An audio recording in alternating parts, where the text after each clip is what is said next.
په مدینه منوره کې یوه ښځه وفات شوه چې د هغې غسل بیا کېدو. کم ښځې چې ورله غسل ورکاوه د هغه سره نورې هم زنانه وې. کم ښځې چې ورله غسل ورکاوه هغه کومه ښځه چې مړه وه دې باره کې یوه خبره وکړله چې دا ښځې چې وه نو دې یو کور یاد کړو چې د دې سړي سره د هغې تعلق و ملګرو. نو څه وشو چې د هغه لاس چې څه و دا کومه مړه چې و نو د هغه په خوا پسې لاس یې ونښود ملګرو. د هغه نه پس چې دی نو د دې د کم مړي کم کهور چې و نو هغه پسې راللو چې آیا د مړی څه دی د دې غسل شوی دی که نه دی چې کفن ور واغوندو.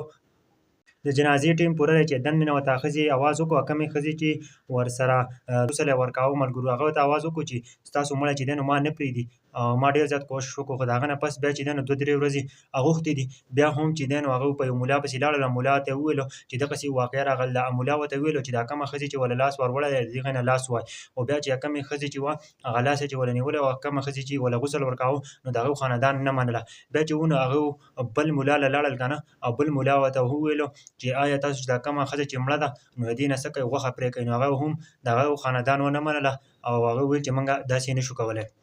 بیا په دغه کلي کې څه و څه په دې کې هوښیار کسانو هغه ولاړل امام مالک له. امام مالک ته ټوله واقعه بیان کړه چې داسې چل شوی او هغه چې واقعه ورته بیان کړه. امام مالک ورسره روان شو ملګرو چې کله راغی ویل تاسو پرده ولګوئ. چې کله پرده ولګوله که نه راغلی او د دې ښځې نه تپوس وکړو چې تاسو هسې څه خبره کړې ده ملګرو. هغه ورته وویل چې ما داسې خبره کړې ده او ویل یې ستاسو سره څه ګواهیان شته ویل نه زما سره څه ګواهیان نشته دی.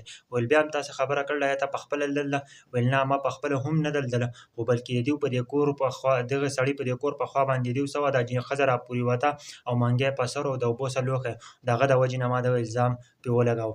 هغه ورته د قرآن شریف یوه آیات ووایو ملګرو او ویل چې دې له دې سزا ورکړلی شي او دې څه وکړو ویل کوړه دې راوړلی شي او تقریبا دا دې په کوړه ووهلی شي. تقریبا چې دې اویا کوړې ورکړي که نه د ښځې لاس بیا هم نه ازادېدو.